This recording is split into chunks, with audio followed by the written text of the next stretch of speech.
میں ایسے لوگوں سے کہتا ہوں کہ اگر واقعی آپ یہ سمجھتے ہو کہ مولانا اشرف علی تھانوی رحمۃ اللہ علیہ نے اشرف علی رسول اللہ کلمہ پڑھوایا ہے، آپ لوگوں کے جیسے دعوے ہیں جو بعض لوگ پروپیگنڈا کر رہے ہیں، تو پھر آپ سیدھا سیدھا بولو کہ مولانا اشرف علی تھانوی معاذ اللہ کافر تھے اور ان کے فالوورز سب کافر ہیں۔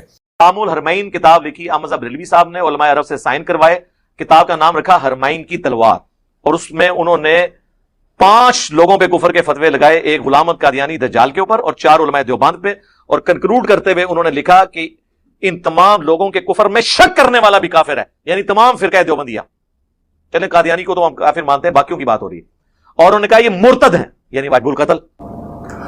السلام علیکم دوستو، میں ہوں محمد ساجد۔ آج ہم دیکھیں گے مفتی طارق مسعود ورسس انجینئر محمد علی مرزا۔ موضوع ہے اشرف علی رسول اللہ، جو کہ الامداد رسالہ میں موجود ہے۔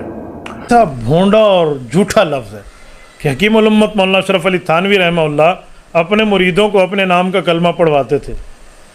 جبکہ یہ جھوٹ ہے، ان کا یہ نہیں کہنا، وہ صرف ایک واقعے کو ایڈریس کرتے ہیں جو الامداد میں موجود ہے کہ ایک مرید نے جو ہے ان کے نام کا کلمہ پڑھا، خواب میں پھر بیداری میں۔ تو جواب میں اشرف علی تھانوی صاحب نے اس کلمے کو انڈورس کیا، اس کو غلط نہیں بتایا، اس کو انڈورس کیا۔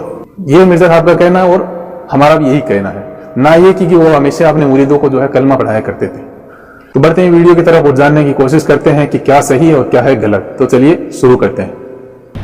جن علماء کا، جن شخصیتوں کا بزرگ ہونا مسلم ہو، ان کے اعمال سے، ان کی قربانیوں سے، ان کی تصانیف سے ثابت ہو جائے کہ یہ معمولی لوگ نہیں تھے، وقت کے ولی اللہ تھے، تو اگر ان کی کتاب میں، ان کے کلام میں کوئی چیز ہمیں ایسی لگے جو بظاہر شریعت کے خلاف ہے تو ہمیں اس کی تعویل کرنی چاہیے۔ سمجھ میں آ رہی ہے بات؟ پھر میں نے اس پر کہا تھا کہ جیسے حضرت مولانا اشرف علی تھانوی رحمہ اللہ تعالیٰ پر الزام لگایا ہے کہ وہ ان کے کسی مرید نے کلمہ پڑھا اشرف علی رسول اللہ، تو میں نے کہا ظاہر ہے اگر یہ حقیقت مراد ہوتی تو ان کے جتنے شاگرد ہیں، ان کے خلفاء ہیں، ان کے نائبین ہیں، وہ ان کو رسول اللہ مانتے۔ سمجھ رہے ہیں بات کو؟ آپ کو بتایا ہے کہ کوئی بھی ان کو رسول اللہ نہیں مانتا، کوئی بھی ان کو رسول اللہ نہیں مانتا، بلکہ ان کے شاگردوں نے ختم نبوت کے لیے جو قربانیاں دی ہیں وہ قربانیاں کسی اور کے حصے میں نہیں آئیں۔ تو جب یہ مسلم ہے تو اس کا مطلب یہ ہے کہ جس اعتراض کرنے والے نے یہ الزام لگایا ہے تو وہ الزام صحیح نہیں ہو سکتا۔ رہا یہ مسئلہ کہ اس الزام کا جواب کیا ہے، تو میں نے ایک اصولی بات کی تھی، بھائی کس کس الزام کا جواب دو گے، ایک اصول یاد کر لو کہ بھائی جس کی بزرگی مسلم ہو اور اس کے فالوورز بھی صحیح عقیدے پر ہوں تو جو الزام ان بزرگ پہ لگایا گیا ہے یقیناً اس میں کچھ گڑبڑ ہے۔ اب آپ یہ جو لوگوں کو ابھار رہے ہیں نا کہ جی یہ ہمارے بزرگوں کے پر الزام لگاتا ہے، میں آپ کو پرسنلی بتاؤں، میں اشرف علی تھانوی صاحب کا باقی علماء دیوبند کی نسبت بہت احترام کرتا ہوں، ان کی پازیٹیو چیزوں کا، اور میں نے اپنی ویڈیوز میں کئی دفعہ کوٹ کیا۔ پہلی ایک جو میری سب سے بڑی کمزوری ہے کہ اشرف علی تھانوی صاحب حسینی منہج کے تھے، یزید کو انتہائی برا سمجھتے تھے، حسین علیہ السلام کے مخالفین پر لعنت کرتے تھے، باقاعدہ واقعہ کربلا کے اوپر بھی انہوں نے پورے فتوے لکھے، حضرت حسین کے پورے سپورٹر تھے وہ، یہ ان میں ایک پازیٹیو چیز تھی۔ اہل بیت کی محبت ہماری ویسی کمزوری ہے۔ دوسری پازیٹیو چیز فرقہ واریت، جس طرح ان کے فالوورز میں ہے نا، اس لیول کی فرقہ واریت ان میں نہیں تھی۔ اس وقت شیعہ کے سب سے بڑے مخالف کون ہیں؟ دیوبند، اور دیوبند کے امام کون ہیں؟ اشرف علی تھانوی۔ تو اشرف تھانوی صاحب تو اس لیول کے مخالف نہیں تھے۔ طارق جمیع صاحب نے تھوڑے سافٹ کارنر شیعہ کے لیے رکھا، اتنی موٹی کتاب طارق جمیع صاحب کے خلاف علماء دیوبند نے لکھی ہے، سرفراز خان صفدر صاحب کے پلیٹ فارم سے چھپی ہے، جس میں ان پہ پتہ نہیں کتنے فتوے لگائے ہیں انہوں نے۔ طارق جمیع صاحب تو امام بارگاہوں میں جب جا کے بیان کر دیتے ہیں، اتنے پازیٹیو آدمی ہیں، میں اس لیے ان سے محبت کرتا ہوں۔ دوسرا وہ اہل بیت کے دفاع پہ کھڑے ہیں، حضرت حسین کی محبت انہوں نے عام کی ہے، کربلا پہ بات کرتے ہیں۔ تو مجھے تو اشرف علی تھانوی صاحب کی جتنی پازیٹیو باتیں میں نے پہلے بھی بیان کی ہوئی ہیں، آج نہیں کی ہوئی ہے، کئی سالوں سے بیان کر رہا ہوں۔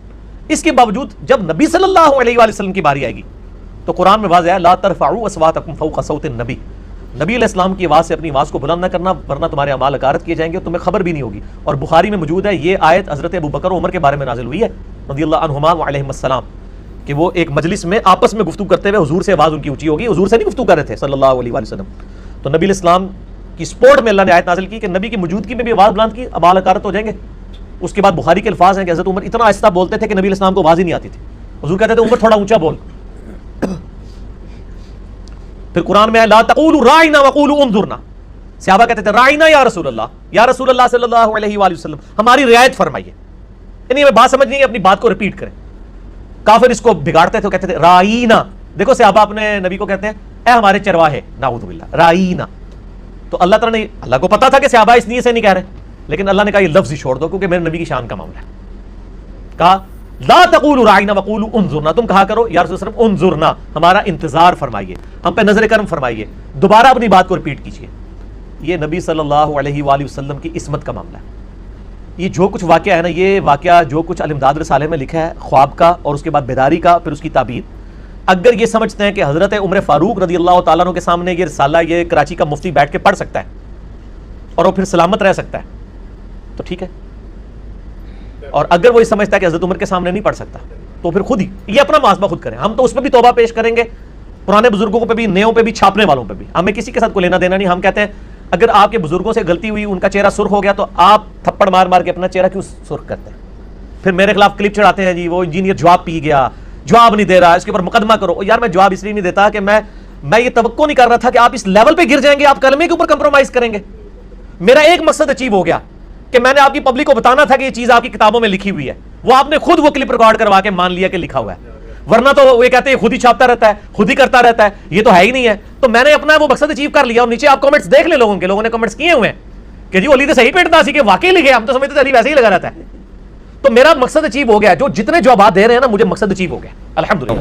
لیکن اس نے پوری ڈھٹائی کے ساتھ حضرت مولانا اشرف علی تھانوی رحمہ اللہ تعالیٰ کو گستاخ رسول قرار دیا ہے، پوری ڈھٹائی کے ساتھ. بجائے اس کے کہ وہ یہ کہتا کہ یار یہ بات تھوڑی سی ان کی معقول لگتی ہے، میں اثر نو تحقیق کر لوں اس پر، اس نے پوری ڈھٹائی کے ساتھ اور بہت ہی بازاری زبان استعمال کرتے ہوئے مولانا اشرف علی تھانوی رحمہ اللہ کو گستاخ رسول قرار دیا. اور کہا کہ میرے بارے میں کہا کہ اس کے پاس چونکہ جواب نہیں ہے تو اس نے گویا ترخایا ہے.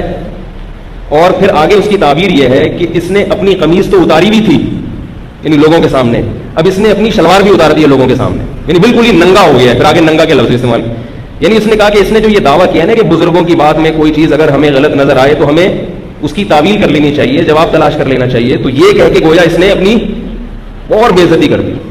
ہاں جی، اس کا جواب بڑا آسان ہے. وہ یہ ہے کہ کیا بریلوی اشرف علی رسول اللہ کلمے کو جو الامداد رسالے میں پرنٹ ہوا آج سے آلموسٹ 100 سال پہلے، اس میں جو اشرف تھانوی صاحب نے اپنے مرید کو جواب دیا کہ وہ پہلے خواب میں پڑھ رہے ہیں، اس کے بعد بیداری میں بھی پڑھ رہا ہے. یہ دیوبندی چھپاتے ہیں، بریلویوں کو اس بات کا پتہ ہے کہ اس نے بیداری میں بھی اس کلمے کو ریپیٹ کیا. اس کے جواب میں اشرف تھانوی صاحب نے کہا کہ اس واقعے میں تسلی تھی. انہوں نے یہ نہیں کہا خواب میں تسلی تھی، انہیں پتا تھا خواب پلس بیداری ہے. اس واقعے میں تسلی تھی کہ تمہارا پیر متبع سنت ہے، یعنی جس پیر کی طرف تم رجوع لا رہے ہو وہ نبی الاسلام کے ٹریک کے اوپر ہے، اس لیے تم نے میرے نام کا کلمہ پڑھا. اس میں ہے لا الہ الا اللہ اشرف علی رسول اللہ اور اللہم صلی علی ونبینا اشرف علی. اچھا، یہ نبینا اشرف علی یعنی ہمارے نبی، نعوذ باللہ، یہ اس نے پڑھا. آپ کو شاہ زیب بھائی کوئی بندہ خط لکھے کہ میں نے خواب میں آپ کے نام کا کلمہ پڑھا اور آپ کو نبی کہتے ہوئے آپ پر درود پڑھا، پھر بیداری میں بھی میری زبان پہ بے اختیار آ گیا، تو آپ اسے یہ مشورہ دیں گے کہ یہ تسلی والی چیز ہے، یا آپ اسے یہ کہیں گے کہ تم شیطان کے ہتھے چڑھ گئے ہو؟ یہی کہیں گے نا، شیطان کے ہتھے. اور یہی بریلوی کہتے ہیں. یہ رونا میں نہیں رو رہا، ہمیشہ سے بریلوی رو رہے ہیں. آپ دیکھیں جال حق کے اندر مفتی احمد یار خان نعیمی صاحب نے لکھا ہے دیوبندی عقائد بمقابلہ اسلامی عقائد. انہوں نے خود دیوبندیوں کو غیر مسلم ڈکلیئر کیا ہے، تبھی اسلام کے مقابلے پہ نا. اس میں انہوں نے اس واقعے کو بھی ڈسکس کیا ہے اور انہوں نے بتایا کہ اسلام کے عقیدے کے تو یہ خلاف ہے. تو مجھ سے پہلے کروڑوں بریلوی یہ مانتے ہیں کہ اشرف رسول اللہ کا کلمے کو انڈورس کرنا اور درود شریف اس کے نام کا نبی کہتے ہوئے پڑھنا یہ کفر ہے. تو میں نے کوئی نئی بات تو نہیں کی ہے، یہ تو بریلویوں کو آلریڈی عقیدہ ہے اور بریلوی اس کے اوپر بغلیں بجاتے ہیں. جی، جب تک میں بریلوی تھا مجھے یہ پتا تھا کہ اشرف تھانوی صاحب نے یہ کیا، اور جب تک ہم بریلوی تھے، بریلوی ہوتے ہی وہ ہے جو دیوبندیوں کو کافر اور گستاخ رسول مانے. یہ تو ہے، مطلب ٹی ایل بی والوں کو تو یہ بات نہیں بتانی چاہیے، ان کا تو پورا مقدمہ اس کے اوپر کھڑا ہے. وہ تو سورہ سور بھی کہتے ہیں. ٹھیک ہے، اچھا اب یہ بات ہوگی سیٹل، لہٰذا مجھے سنگل آؤٹ نہ کریں، میں اکیلا نہیں ہوں یہ بات کرنے میں. یعنی یہ بریلویوں کا عقیدہ ہے کہ دیوبندی اس واقعے کے اوپر گستاخ رسول ہیں، لہٰذا میں نے کوئی نئی بات نہیں کی. تو یہ الامداد رسالہ ہے جس میں مولانا اشرف علی تھانوی رحمہ اللہ تعالیٰ کا یہ پورا واقعہ ہے. وہ واقعہ میں پڑھ کے سناتا ہوں. ایک صاحب نے مولانا اشرف علی تھانوی رحمہ اللہ تعالیٰ کے ایک مرید نے خط لکھا مولانا اشرف علی تھانوی کو، اپنے شیخ و مرشد کو. خط میں یہ لکھا کہ حضرت میں سو گیا، کچھ عرصے کے بعد خواب دیکھتا ہوں کہ کلمہ شریف لا الہ الا اللہ محمد الرسول اللہ پڑھتا ہوں، لیکن محمد الرسول اللہ کی جگہ حضور کا نام لیتا ہوں. اتنے میں دل میں کے اندر خیال پیدا ہوا کہ تجھ سے غلطی ہوئی ہے. خواب کے اندر وہ کیا کہہ رہا ہے؟ اشرف علی رسول اللہ، جاگتی حالت میں نہیں، خواب میں کیا کہہ رہے ہیں؟ اشرف علی رسول اللہ. اور خواب ہی میں اس کو احساس ہو رہا ہے کہ میں کیا کر رہا ہوں؟ غلط کر رہا ہوں.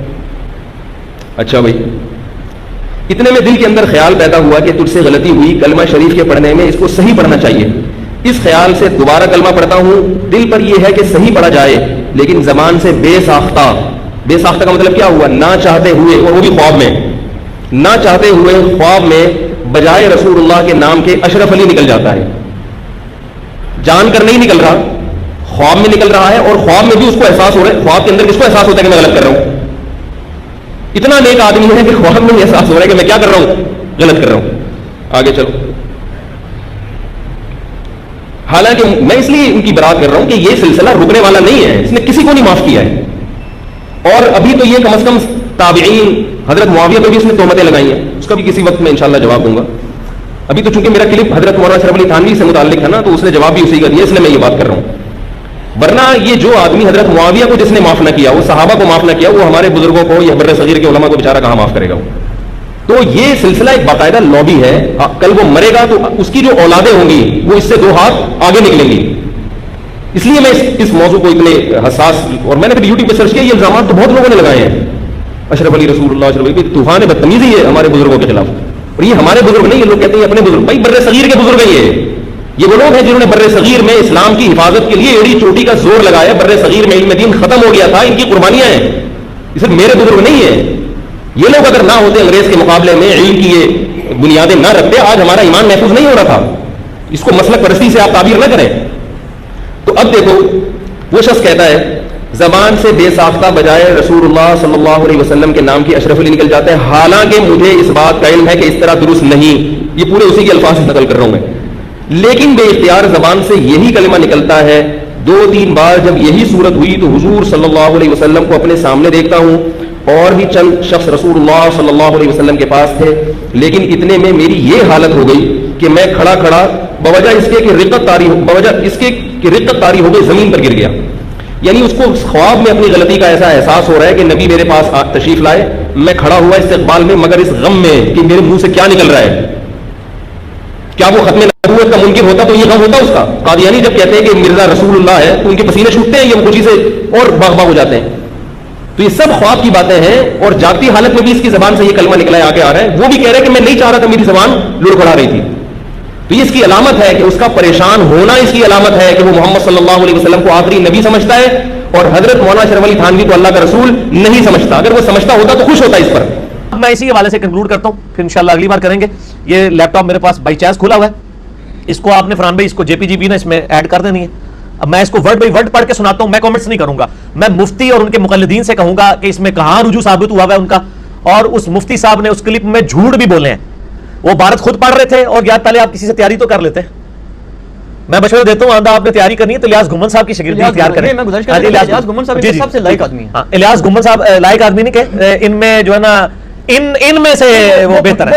آپ کی طرف پھکیاں دیتے ہیں. ہاں جی، میری طرف پھکیاں دیتے ہیں. اچھا، اور زین ٹھیک ہو گیا، زین آدمی تو ان سے آپ تیاری کریں. شاہ جی کا بھی آپ کو مشورہ ہے. تو الیاس گھمن صاحب سے تیاری کر لیتے تو یقیناً، اور یہ پڑھ لیتے اس کو پہلے. اس میں انہوں نے جو پڑھا نا اس عبارت میں ہی غلط پڑھ دیا.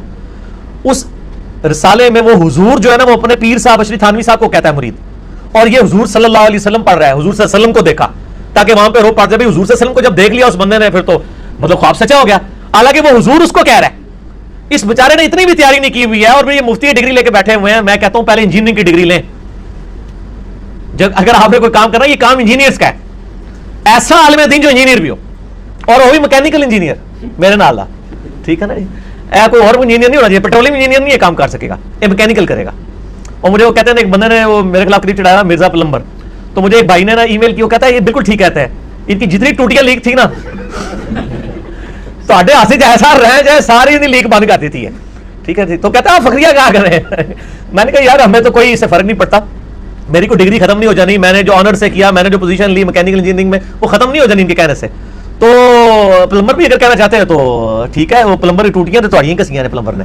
پلیز الامداد رسالہ جی، صفر المظفر 1336 ہجری، آج چل رہا ہے 1439 ہجری. ٹھیک ہو گیا؟ 103 سال جی، 103 سال پہلے.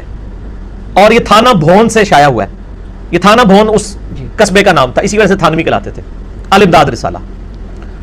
ٹھیک ہے جی. اور اس کا ہے پیج نمبر، عدد لکھا ہے 8 یعنی 8 نمبر رسالہ ہے، پیج نمبر 34 اور 35 ہے. 34 کے اوپر سوال ہوا ہے. ٹھیک ہو گیا جی. سوال، ایک بندہ جو ہے انہوں نے سوال کرتا ہے کہ اپنی محبت کا اظہار کرنے کے بعد وہ سوال لکھتا ہے اشرف علی تھانوی صاحب کو. وہ کہتا ہے اب وجہ اس کی عرض کرتا ہوں کہ بیعت ہونے کا خیال مجھ کو کیوں ہوا اور حضور کی طرف کیوں رجوع کیا. یہ حضور لفظ اس میں ہم نے ہر جگہ انڈر لائن کیا تاکہ آپ کو نظر حضور وہ کہتا کسے ہے. نبی اسلام کو نہیں کہہ رہا، ورنہ تو صلی اللہ علیہ وسلم ہوتا نا. وہ کہتا ہے میں آپ کی طرف کیوں متوجہ ہوا، رجوع کیا. بیعت کا شوق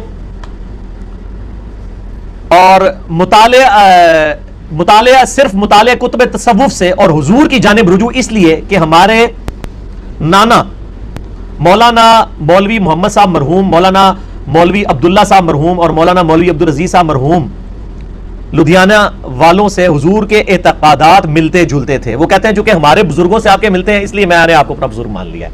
قرآن حدیث کی اس نے دلیل نہیں دی ہے. وہ مفتی بڑا بڑا کہتا ہے وہ تو دیکھو اتنا پریشان ہو رہا ہے. وہ پریشان ہو رہا ہے کہ بھی میرے جڑے بزرگ سن انہوں نے ملتے ہیں تاں میں تہاڈا مرید ہویا. اس سے یہ غرض تھی کہ ہمارے نانا یا کوئی اور اپنے دادا وغیرہ علماء کے اعتقادات گو خراب ہی ہوں ان کو بلا وجہ ترجیح دی جاوے. اصل غرض یہ ہے کہ حضور کے اور بندہ کے اعتقادات بالکل ایک ہیں، اور اگر مولوی صاحبان لدھیانوی اور حضور کے درمیان کسی فروعات میں اختلاف بھی ہو تو اس میں بھی جناب کی طرف رجوع کرتا ہوں. وہ کہتا ہے اگر میرے بزرگوں میں اور آپ میں کوئی اختلاف آ جائے نا تو میں آپ کی طرف متوجہ ہوتا ہوں، آپ بھی میری طرف متوجہ ہوں. ٹھیک ہو گیا جی. اور حضور کی تصنیف چند کتابیں زیر مطالعہ رہی ہیں جن میں سے بہشتی زیور تو حرز جان ہے. میں بہشتی زیور تو پوسٹ مارٹم نیچے کرنا ہے حرز جان. اور شرح مثنوی مولانا رومی کے علاوہ اور بھی چند تصانیف نظر سے گزری ہیں. یہ شری تھانوی صاحب کہہ رہے ہیں میں نے آپ کی یہ کتابیں پڑھی ہیں تو میں تو بڑا مطلب آپ کا متقد ہوں. بہشتی زیور میں بریانی بنانے کا طریقہ بھی لکھا ہوا ہے. ایک دفعہ رامپور ریاست میں جانے کا اتفاق ہوا تو وہاں ایک مسجد میں ایک مولوی صاحب جو طالب علم تھے ان کے پاس ٹھہرنے کا اتفاق ہو گیا اور یہ بھی معلوم ہوا کہ وہ مولوی صاحب بھی حضور سے بیعت ہیں. یہ حضور کا لفظ کوئی 8ویں دفعہ آنے لگا ہے تاکہ آپ کو ذرا یہ حضور کسے کہتے ہیں. اس لیے ان سے اور بھی محبت ہوگی. تو اسنا گفتگو میں معلوم ہوا کہ ان کے پاس تھانہ بھون سے 2 رسالے الامداد اور حسن العزیز بھی ماہواری آتے ہیں. یہ الامداد رسالہ شری تھانوی صاحب جو ماہنامہ نکالتے تھے، جس طرح بھی اہل حدیثوں کا الحدیث نکلتا ہے، سننا نکلتا ہے، دیوبند کا بھی وہ نکلتا ہے وہ ضرب قافلہ حق کے نام سے لیاز گمن صاحب کا، اس طرح وہ رسالے وہ بھی نکالتے تھے. بندہ نے ان کے دیکھنے کے واسطے درخواست کی تو ان مولوی صاحب طالب علم نے چند رسالے مجھ کو دینے کے واسطے دیکھنے کے واسطے دیے. اور الحمدللہ جو لطف ان سے اٹھایا بیان سے باہر ہے. ایک روز کا ذکر ہے. اب وہ واقعہ آ رہا ہے جی جس کے اوپر ہے. اب آپ وہ واقعہ بھی سنیں اور اسی کلپ میں وہ کہتا نہیں یہ تو خواب میں ہے، پھر بعد میں اس نے پڑھی بیداری کہتا بیداری میں بھی ہے. ایک روز کا ذکر ہے. حسن عزیز دیکھ رہا تھا یعنی وہ رسالہ، اور دوپہر کا وقت تھا کہ نیند نے غلبہ کیا اور سو جانے کا ارادہ کیا. رسالہ حسن عزیز کو ایک طرف رکھ دیا لیکن جب بندہ نے دوسری طرف کروٹ بدلی تو دل میں خیال آیا کہ کتاب کو پشت ہو گئی ہے. اللہ اکبر، یہ ہوتا ہے بزرگوں کا احترام. اس لیے رسالہ حسن عزیز کو اٹھا کر اپنے سر کی جانب رکھ لیا. وہ کہتے ہیں وہ رسالے کو پیٹ ہو رہی تھی. ٹھیک ہے. اور قرآن کیا کہتا ہے؟ وقال الرسول یا رب ان قوم اتخذوا هذا القرآن مہجورا. قیامت والے دن نبی علیہ السلام شکایت کریں گے کہ اللہ میری امت نے قرآن کو پیٹ کے پیچھے ڈال دیا تھا، یعنی تعلیمات چھوڑ دی. اور وہ کہتے ہیں میں نے رسالہ سر کی جانب رکھا اور سو گیا. کچھ عرصہ کے بعد خواب دیکھتا ہوں کہ کلمہ شریف لا الہ الا اللہ محمد رسول اللہ صلی اللہ علیہ وآلہ وسلم پڑھتا ہوں لیکن محمد رسول اللہ کی جگہ حضور کا نام لیتا ہوں. محمد رسول اللہ کی جگہ حضور، اگر یہ حضور صلی اللہ علیہ وسلم ہو تو وہی کا نام لے رہا ہوں نا. یہ حضور کس کو کہہ رہا ہے؟ اشرف تھانوی. یہ اس مفتی صاحب کو نہیں پتا چلا، اس نے کسی نے پڑھایا بھی نہیں ہے، وہ حضور صلی اللہ علیہ وسلم بھی پڑھتا کہنا. اللہ اتنے میں دل کے اندر خیال پیدا ہوا کہ تجھے غلطی ہوئی کلمہ شریف کے پڑھنے میں، اس کو صحیح پڑھنا چاہیے. یہ خواب میں وہ کہہ رہا ہے مجھے ہوئی. اس خیال سے دوبارہ کلمہ شریف پڑھتا ہوں. دل پر تو یہ ہے کہ صحیح پڑھا جاوے لیکن زبان سے بے ساختہ بجائے رسول اللہ صلی اللہ علیہ وآلہ وسلم کے نام کے اشرف علی نکل جاتا ہے. حالانکہ مجھ کو اس بات کا علم ہے کہ اس طرح درست نہیں، لیکن بے اختیار زبان سے یہی کلمہ نکلتا ہے. 2-3 بار جب یہی صورت ہوئی تو حضور کو اپنے سامنے دیکھتا ہوں. اب یہ کون سا حضور ہے جس کو دیکھ رہا ہے؟ اشرف تھانوی. اس کو اس مفتی صاحب نے پڑھ دیا، حضور صلی اللہ علیہ وسلم کو سامنے دیکھتا ہوں. سامنے سارے کہتے ہیں تو حضور کو خواب میں دیکھ لیا تو سچا خواب ہے. دیکھا آپ نے کیسی چلاکی کرتے ہیں. یا چلاکی نہیں ہوگی اس کی کمزوری ہوگی. دونوں میں سے ایک بات مانے، یا یہ مانے میں چلاک ہوں یا یہ کہ میں ان پڑھ ہوں، یا پھر میری طرح کہہ دے نہ میں وابی نہ میں بابی، میں ہوں مسلم علمی کتابی. حضور کو اپنے سامنے دیکھتا ہوں, اور یہی چند شخص حضور کے پاس تھے. کون سے چند شخص؟ وہی سارے علماء جن کے پاس وہ بیٹھتا تھا نا, تو وہ حضور صلی اللہ علیہ وسلم کی صحبت کے لوگ تو نہیں تھے, ان کے صحبت کے لوگ تھے. کہتا ہے میں نے اپنے سارے مولویوں کو اور حضور یعنی آپ کو بھی دیکھا, لیکن اتنے میں میری یہ حالت ہوگی کہ میں کھڑا کھڑا بوجہ اس کے کہ رکت طاری ہو گئی, زمین پر گر گیا اور نہایت زور کے ساتھ ایک چیخ ماری, اور مجھ کو یہ معلوم تھا کہ میرے اندر کوئی طاقت باقی نہیں رہی. اتنے میں بندہ خواب سے بیدار ہوا. لو جی, ان خواب سے بیدار ہو گیا, تسی بھی بیدار ہو جاؤ. تسی کہتے ہو خواب ہے خواب ہے, اپنی پبلک میں وہ کسی دیوبندیوں کی مسجد میں چلا جاؤں, مجھے تو سارے جانتے ہیں نا, وہ علی بھائی دیکھے نا وہ تو خواب تھا. میں کہ یار پڑھو تسی, نہیں ہمارے مفتی صاحب نے فرما دیا خواب, میں کہ خود پڑھو. اے بیدار ہو گیا جی مفتی صاحب, کہتے ہیں بیدار ہو گیا, لیکن بدن میں بدستور بے حسی تھی اور وہ اثر ناطاقتی بدستور تھا, لیکن حالت خواب اور بیداری میں حضور کا ہی خیال تھا. کس حضور کا؟ اس کو مفتی نے پھر بڑھا کہ حضور صلی اللہ علیہ وسلم کا خیال تھا. اور مفتی صاحب نام ہے بابی, نام ہے بابی, میں ہوں مسلم علمی کتابی. مفتی صاحب بڑی, چلیں اب پبلک خود فیصلہ کرے گی. میں پبلک سے ریکویسٹ کروں گا مفتی صاحب کا چندہ بند نہیں کرنا, مفتی صاحب سے بدتمیزی نہیں کرنی, صرف علمی اختلاف کرنا ہے, ٹھیک ہے؟ ہاں بالکل, میں اس چیز کی نہیں کہوں گا. ہم کیوں کسی کی روٹی روزی کے پیچھے پڑیں جی؟ پہلی اتنی بے روزگاری ہے. اب کیا قصہ ہے آگے؟ کہہ رہے رقت طاری ہو گئی. رقت گاڑا لفظ ہے اردو کا, رونے لگا میں بے تحاشا. رقت طاری ہو گئی تو زمین پر گر گیا اور نہایت زور کے ساتھ چیخ ماری, اور مجھ کو معلوم ہوتا تھا کہ میرے اندر کوئی طاقت باقی نہیں رہی ہے. اتنے میں بندہ خواب سے بیدار ہو گیا, لیکن بدن میں بدستور بے حسی تھی. یعنی خواب کے اثرات اتنے زیادہ ہوئے میرے اوپر, ٹینشن میں آیا ہوں کہ میں جاگنے کے بعد بھی میرے ہوش و حواس سلامت نہیں تھے. یہ ختم نبوت پر پکا 100% یقین تھا, تو ایسا ہوا ہے کہ خواب میں بھی اتنا بیچارہ پریشان ہو گیا کہ جاگنے کے بعد بھی اس پہ وہ خواب کی کیفیات ایسی طاری ہوئی ہیں کہ وہ بے حس ہو گیا. اس کا مطلب وہ پریشان ہو رہے ہیں جملے کے منہ سے نکلنے پر, خوش نہیں ہو رہا وہ. اچھا, لیکن بدن میں بدستور بے حسی تھی اور وہ اثر ناطاقتی بدستور تھا. ناطاقتی کا مطلب کمزوری, طاقت جسم سے ختم ہو گئی. لیکن حالت خواب اور بیداری میں رسول اللہ صلی اللہ علیہ وسلم کا ہی خیال تھا. لیکن حالت بیداری میں کلمہ شریف کی غلطی پر جب خیال آیا تو اس بات کا ارادہ ہوا کہ اس خیال کو دل سے دور کیا جائے, اس واسطے کہ پھر کہیں دوبارہ ایسی غلطی نہ ہو جائے. اب وہ بیچارہ غلطی کو دور کرنے کے لیے کیا کر رہا ہے, لیکن وہی خیال بندہ بیٹھ گیا اور پھر دوسری کروٹ لیٹ کر کلمہ شریف کی غلطی کے تدارک میں رسول اللہ صلی اللہ علیہ وسلم پر درود شریف پڑھتا ہوں. اس کو پتا ہے کہ خواب میں غلط ہوا ہے مجھ سے, تو اب میں اس کا تدارک کر کے کیا کروں, درود شریف پڑھوں. اب درود شریف میں کیا ہے کہ میری زبان سے کیا میں یہ کہتا ہوں اللہم صلی علی سیدنا و نبینا و مولانا اشرف علی. حالانکہ اب تو میں بیدار ہوں, یعنی وہاں بھی نبی کے نام کے بجائے میری زبان سے کیا نکل رہا ہے, اشرف علی. اور کہہ رہے اس میں میں پریشان ہوں کہ بھائی اب تو میں جاگ رہا ہوں, اب میری زبان سے ایسا لفظ کیوں نکل رہا ہے. اس کا مطلب ہے کہ وہ اس پر دل سے راضی نہیں ہے, اس کی بے ہوشی کی کیفیت ہے, بے حسی کی کیفیت ہے, اس میں اس کی زبان غلطی کر رہی ہے.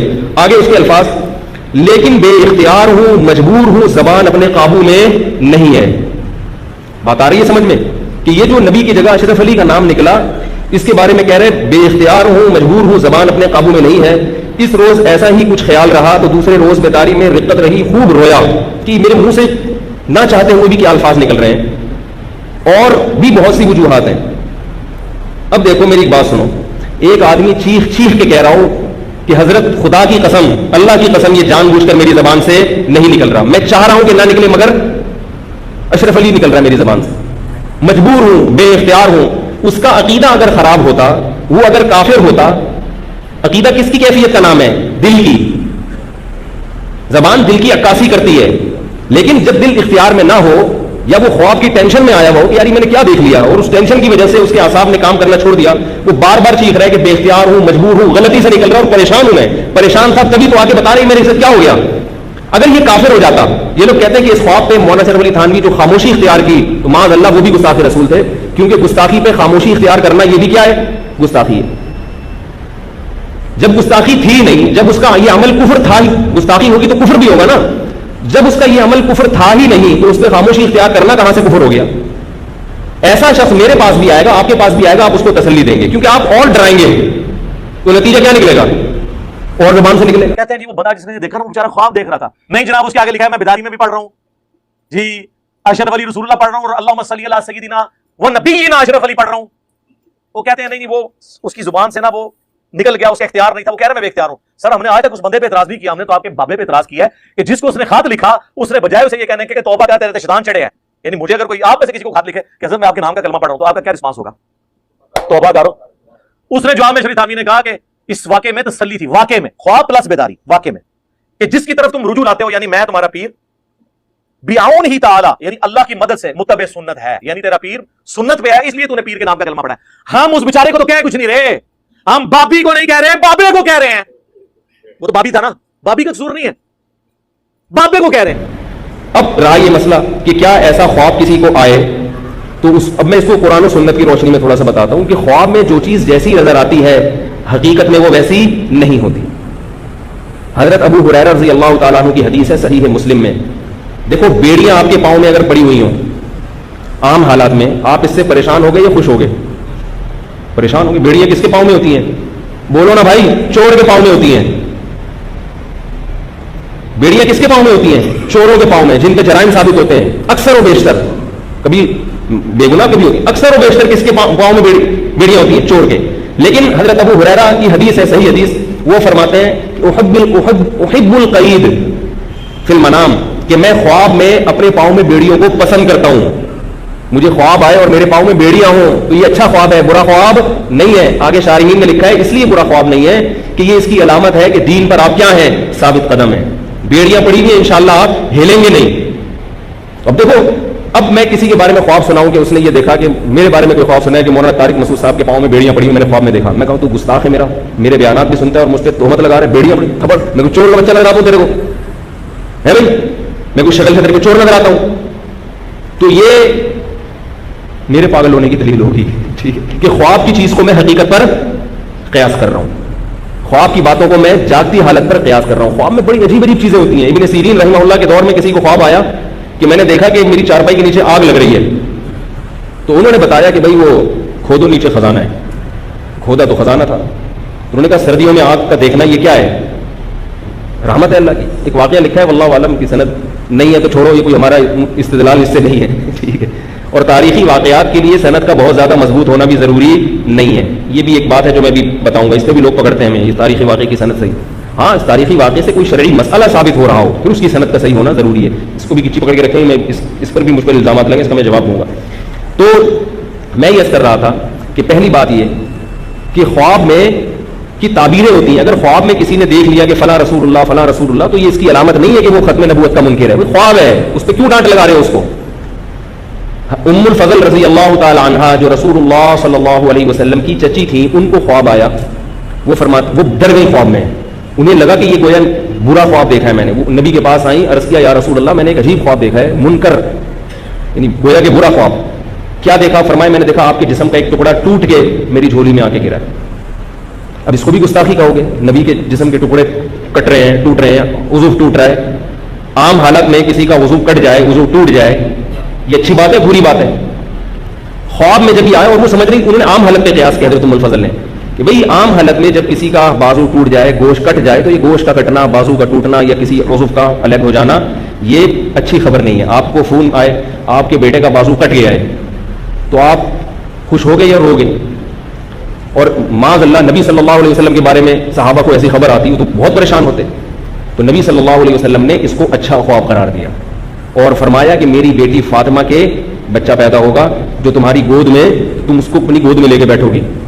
تو خوابوں کی دنیا بالکل ایک الگ دنیا ہوتی ہے، سمجھ رہے ہو کہ نہیں سمجھ رہے؟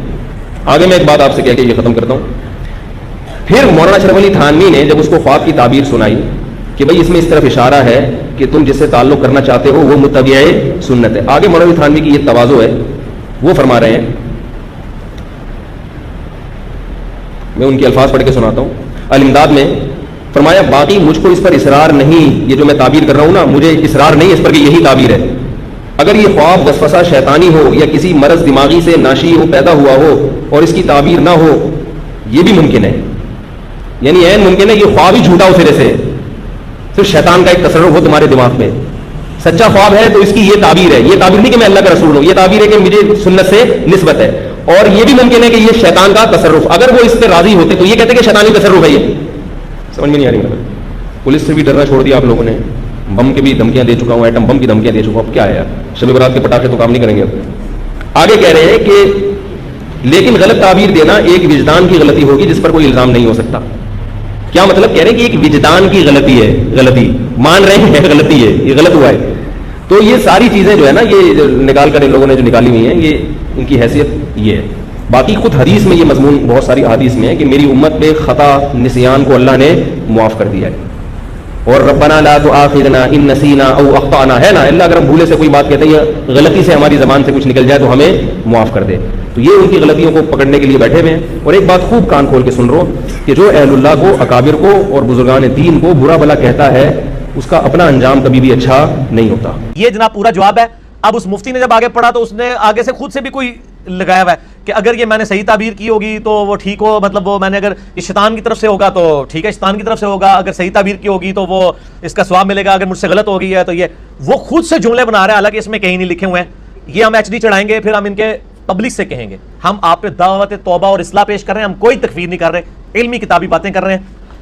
یہ اب لوگ چاہ رہے تھے تو میں نے اس کو ریکارڈنگ کر دیا اور کوئی جواب نہیں لکھا. جو کچھ اس نے پڑھا وہ جھوٹ پڑھا, غلط پڑھا. اور میں آپ کو ایک بات بتا دوں شاہ جی, میں نے اس کے اوپر کئی مہینے صبر کیا ہے. میں نے ان کے لوگوں کو ای میلز کیے ہیں کہ تمہارا مفتی جو کچھ پڑھ رہا ہے اس کو کہو کہ وہ اپنی صحیح ریکارڈنگ کرائے یا مجھے حوالہ دے, ادروائز پھر میں جواب دوں گا تو پھر وہ شکوہ نہ کرے, کیونکہ ہماری تو کوشش, ورنہ تو یہ تو فوراً کلپ چڑھا دیتے ہیں نا, ہم صبر کرتے ہیں.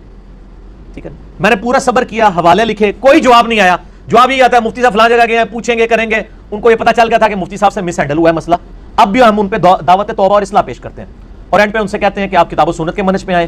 اور ایک بار کہہ دو, نہ میں وابی نہ میں بابی, میں ہوں مسلم علمی کتابی. اللہ تعالیٰ سے دعا ہے جو حق بات میں نے کہی اللہ تعالیٰ ہمارے دلوں میں راسخ فرمائے. اگر جذبات میں میرے منہ سے کوئی غلط بات نکل گئی تو اللہ تعالیٰ ہمارے دلوں سے ہی معاف کر دے. ہمیں کتاب و سنت کی تعلیمات پر عمل کر کے دوسرے بھائیوں تک پہنچانے کی توفیق عطا فرمائے.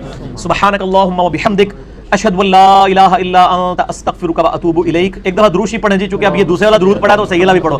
اللہم صلی علی محمد وعلی آل محمد کما صلیت علی ابراہیم وعلی آل ابراہیم انک حمید مجید. اللہم بارک علی محمد وعلی آل محمد کما بارکت علی ابراہیم وعلی آل ابراہیم انک حمید مجید. اصلی کلمہ اسلام بھی پڑھ دیں, لا الہ الا اللہ محمد الرسول اللہ وما علینا الا البلاغ المبین.